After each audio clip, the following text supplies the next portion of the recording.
hice mi fellowship en cardiología del 2005 al 2008 aquí en la Universidad de Puerto Rico.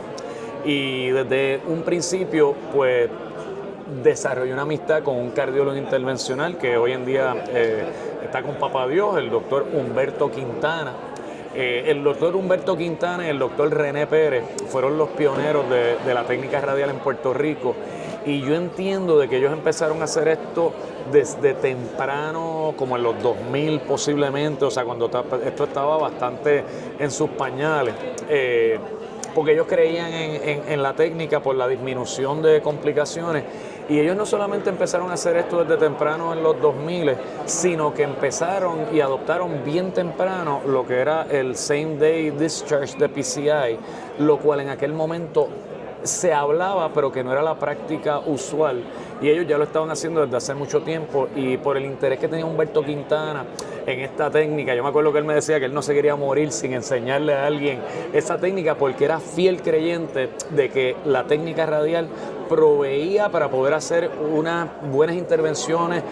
con mucha seguridad, bajando marcadamente una de las complicaciones principales, que es el sangrado. Y yo, como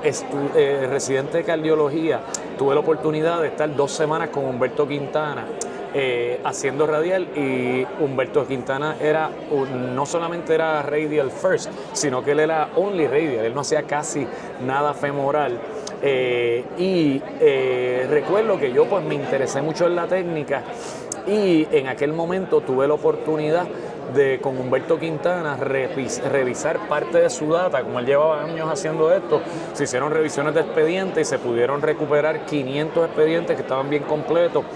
Y esa data se analizó. Yo tuve la oportunidad de, con un grupo de estudiantes, en aquel momento eran de la UCC, de la Escuela de Medicina de la UCC,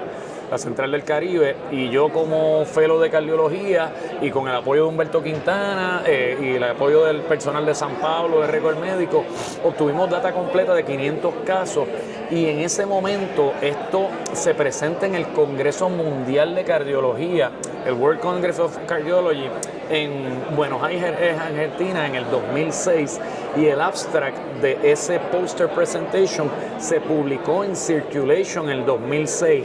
Y todavía en ese momento, aunque había data, todavía había muchas personas escépticas de que la técnica radial era apropiada para estas intervenciones, incluyendo los STEMIs. Humberto Quintana estaba haciendo STEMIs por vía radial desde aquel momento, estamos hablando de 2005-2006. Y cuando yo tuve la oportunidad de graduarme de cardiología intervencional, de cardiología y hacer intervencional, era bien interesante que yo a veces trataba de adoptar la técnica radial, donde yo sé que era un centro de excelencia en Los Ángeles, California, UCLA, y yo había hecho más casos radiales en 2 semanas con Humberto Quintana que lo que habían hecho mis attendings en su vida, porque sabemos que esta técnica en aquel momento todavía no era el default, y estamos hablando todavía de 2009. Y cuando yo regreso a Puerto Rico en el 2009, la verdad es que fuera de San Pablo, que era un hospital que ya se practicaba la técnica radial como primera alternativa, en ningún otro hospital era la norma. Y la verdad es que la técnica radial, al principio, para el operador que estaba en un hospital que no hacían radiales normalmente, podría causar hasta incomodidad, porque es que uno era medio disruptivo de hacer algo de una manera que no es la que usualmente se hace. Y la verdad es que hubo algunos de los hospitales que yo ni tuve que dejar de tratar de hacer técnica radial, pero otros hospitales en los que tuve el apoyo, como en San Pablo, se hacía todo, incluyendo los STEMIs, y yo pude ver la transición como en auxilio mutuo, por ejemplo, que no se hacían, yo empecé a hacer, y poquito a poco se empezaron. En el centro cardiovascular, que no se hacían radiales, yo empecé a hacer, y poquito a poco se empezaron a hacer. Obviamente en San Pablo siempre la mayoría de los operadores fueron radialistas, y me llena de alegría ver cómo hoy estamos en una convención en que ya las nuevas fronteras, como lo que es intervenciones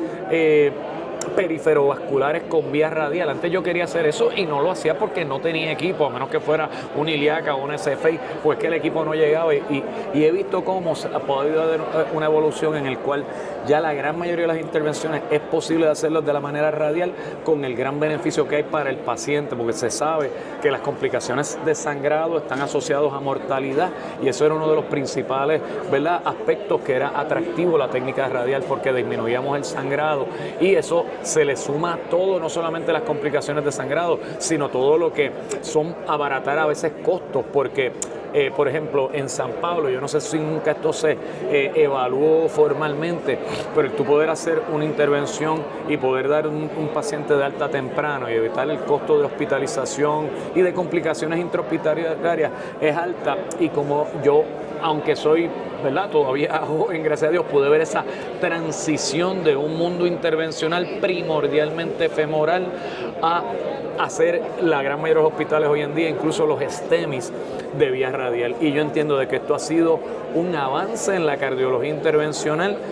y hoy en día yo siempre pensaba que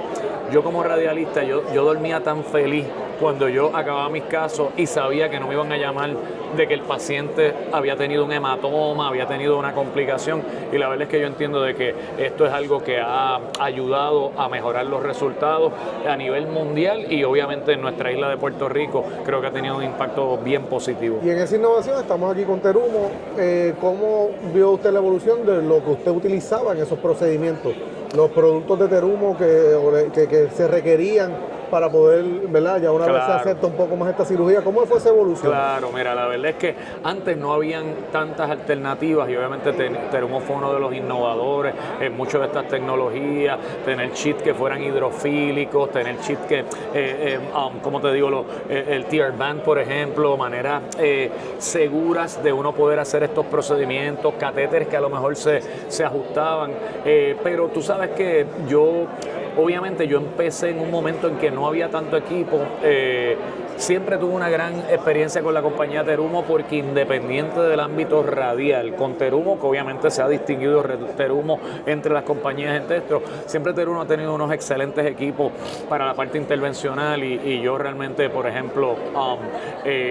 usaba mucho en la parte periférico-vascular que no la podía hacer radial, pues como quiera usaba Terumo de productos de Terumo que me ayudaban y obviamente siempre tuve esa relación estrecha y en este proceso de vía radial, pues ahorita hablando con Lourdes, que es una de las personas que ha llevado por muchos años, ¿verdad?, la compañía Terumo aquí en Puerto Rico adelante,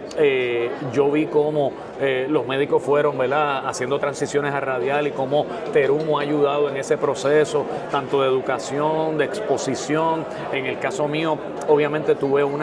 gran interés en esto desde bastante temprano en mi carrera y por la relación positiva que pude desarrollar con la compañía Terumo, pude ir como de embajador de Puerto Rico a Japón a conocer la compañía, a conocer sus principios y la verdad es que es una compañía con un trasfondo histórico de desarrollo de cosas básicas como la jeringuilla y mucho equipo y particularmente en intervenciones periférico-vasculares y en la frontera de lo que es las intervenciones radiales. Yo entiendo de que el Terumo siempre se interesó en desarrollar maneras que los operadores pudieran tener equipos apropiados para estas técnicas y yo entiendo de que parte del desarrollo ha sido gracias a médicos como Humberto Quintana, René Pérez, que en el momento en que esto no era la norma fueron de los pioneros y compañías como Terumo que apoyaron a estos médicos en desarrollos de equipos que le pudieran ayudar a mejorar sus resultados y a la larga esto se traduce en menos costos porque tú disminuyes complicaciones, añades satisfacción al paciente y la verdad es que es algo muy bonito las relaciones que se pueden desarrollar entre industria y médicos, ambos velando por el bienestar del paciente y el desarrollo de nuestra especialidad y nuestras intervenciones. Y usted me comentaba que ya no está usted necesariamente haciendo intervencional. ¿Qué mensaje tiene para esa próxima generación de cirujanos intervencionales, cardiólogos? ¿Cómo ve el futuro de la profesión? ¿Qué le gustaría ver? La verdad es que nosotros estamos en un momento privilegiado con todo y volvemos. O sea, yo cuando empecé teníamos los primeros drug-eluting stents, ya obviamente han pasado muchas generaciones de stents y cada vez seguimos progresando. Cuando yo empecé, carotid artery stenting, por ejemplo, era algo que todavía no era la norma y era primordialmente para pacientes que no eran candidatos ¿verdad?, quirúrgicos. Se hablaba de hacer reemplazos de válvula percutáneo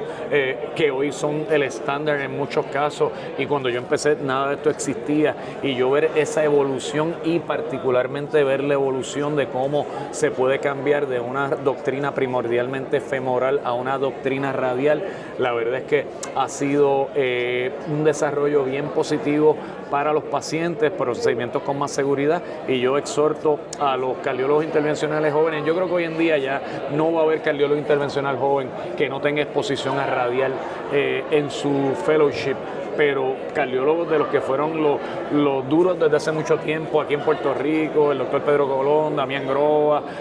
Oye, la verdad es que nosotros no tuvimos entrenamiento en radial que no fuera, hacíamos un caso con Humberto Quintana, él nos enseñaba, y yo entiendo de que la nueva generación, teniendo ya esto como parte del estándar, obviamente se pueden desarrollar en esto, y creo que hay que siempre seguir buscando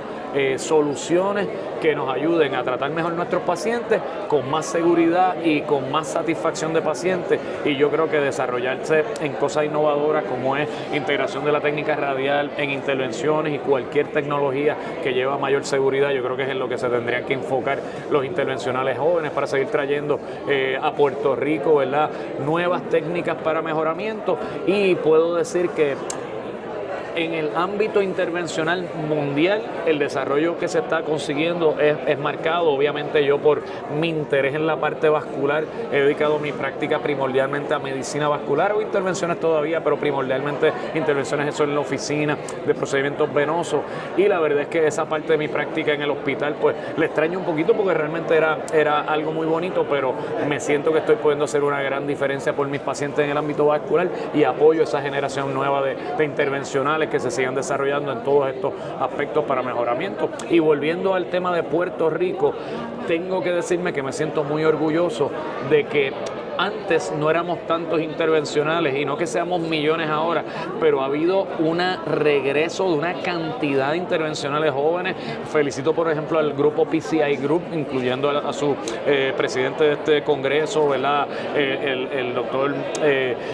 Ricky Santiago y el doctor Valentín del Río, que han hecho una gran labor en organización de un congreso como este, y ellos son parte de ese grupo de puertorriqueños que se fueron a entrenar en los mejores centros de Estados Unidos para regresar a nuestra isla para proveer lo mejor. Y después de Ricky y Vale han venido un montón más, y yo creo que la verdad es que vamos por buen camino en Puerto Rico, y he visto que ha habido un apoyo de los hospitales para que estos especialistas se puedan desarrollar, y eso es algo muy bonito, porque la verdad es que no siempre a lo largo de la historia esta ha sido la historia, y veo que dándole el apoyo a estos jóvenes que vienen bien entrenados y poder proveer el tener el equipo apropiado en un hospital va a mejorar la calidad de nuestro pueblo en términos de salud. Así que yo entiendo de que vamos por buen camino. Y doctor, finalmente, con toda su experiencia, Ajá. esto sigue siendo la principal causa de muerte en Puerto Rico. Ajá. Un mensaje a los pacientes. De su es práctica, de lo que usted ha visto, ¿qué cambios podemos hacer? ¿Qué recomendación usted da? Mira, obviamente a mí me encanta hacer intervenciones y nunca me dejarán de hacerlas, pero por un lado, la verdad es que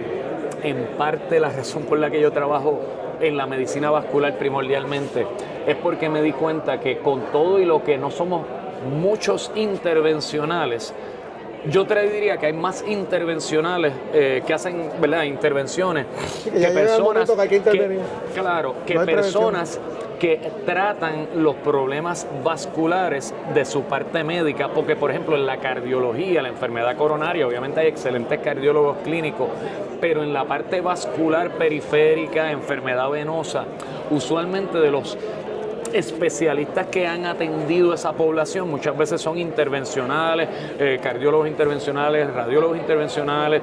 o cirujanos vasculares. Y la parte de medicina vascular ha sido algo que yo creo que no ha estado tan atendido y no hay tantas personas que se han dedicado a esto. Veo que hay un grupo de cardiólogos intervencionales, como uno de los jóvenes cardiólogos que regresaron, que están certificados oficialmente en medicina vascular, como en el caso mío, que tomé el tiempo de certificarme de board medicina vascular y endovascular. Y yo entiendo de que hay una amplio margen de uno poder ayudar a pacientes con cambios de estilo de vida, como pérdida de peso, ejercicio y dejar hábitos como el cigarrillo, y terapia médica con antiplaquetarios, anticoagulantes, estatinas, medicamentos que nos ayudan a modificar riesgo vascular y cardiovascular. Y yo creo que aunque es bueno que sigamos desarrollando las técnicas intervencionales, todavía pienso que se le debe dar más énfasis a lo que es educación de pacientes y saber que gran parte, incluyendo posiblemente casi el 50% de la enfermedad cardiovascular, es prevenible con cambios de estilo de vida y una mejor nutrición, más ejercicio, menos peso. Y yo creo que por ahí es que se va lo que sería mi recomendación a los pacientes, que aunque el intervencional muchas veces se lleva el crédito de que le salvó la vida o ayudó a este paciente a que no le amputaran una pierna o ayudó a este paciente a que no le dolieran tanto las piernas. A lo mejor si estos pacientes fumaran menos, tuvieran mejor peso, mantuviesen su colesterol mejor controlado y hubiese un sistema de salud que provea para eso, pues realmente yo creo que ahí va a seguir mejorando nuestra salud, pero todavía vivimos en un mundo en que pues el tiempo es oro y a veces no hay mucho tiempo para hablar con el paciente, para enfocarse tanto en darle esa instrucción de cómo el paciente se puede cuidar mejor, y esa es la parte que yo estoy tratando de hacer y enfocándome en la parte médica, ya que aunque ya no hago las intervenciones, si yo tengo un caso perifero-vascular que necesita una intervención, pues yo se lo refiero al doctor Damián Groas, al doctor Edwin Pérez, a algunos de mis compañeros que hacen eso, y yo me estoy dedicando a la parte médica de estos pacientes. Y oye, yo creo que es una relación en que todos ganamos porque se pone el paciente primero, y yo creo que hay para todos para poder seguir desarrollando y ayudar a nuestro público y nuestros pacientes que tengan una mejor salud en términos generales.